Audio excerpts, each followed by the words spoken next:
امام علی رحمان، رئیس جمهور تاجیکستان. بزرگترین مرد آریایی، هم تو نجابت، هم تو اصالت، هم تو حاکمیت، هم تو پارسی زبونا. ببینید ما آریایی تبار هستیم، ما مردمی آریایی هستیم.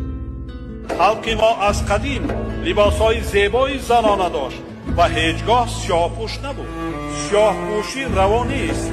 شما خودتان خوب می‌دانید که حتی لباس ماتمی مردی ما سیاه نیست. اما ما تو اینجا آمدی؟ السلام علیکم. تو چی آمدی اینجا دیگه؟ برای ما آمدی سایبان سری ما باشه. دوشنبه برام یک تبابت کنیم، گوزی کنیم و روان کنیم. میروید؟ نمیرم؟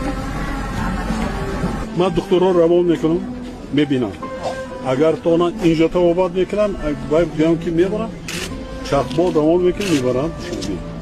تبابت میکنیم پاچه را، پاری با رقص میکنیم، پاری با راه ها روان میکنیم.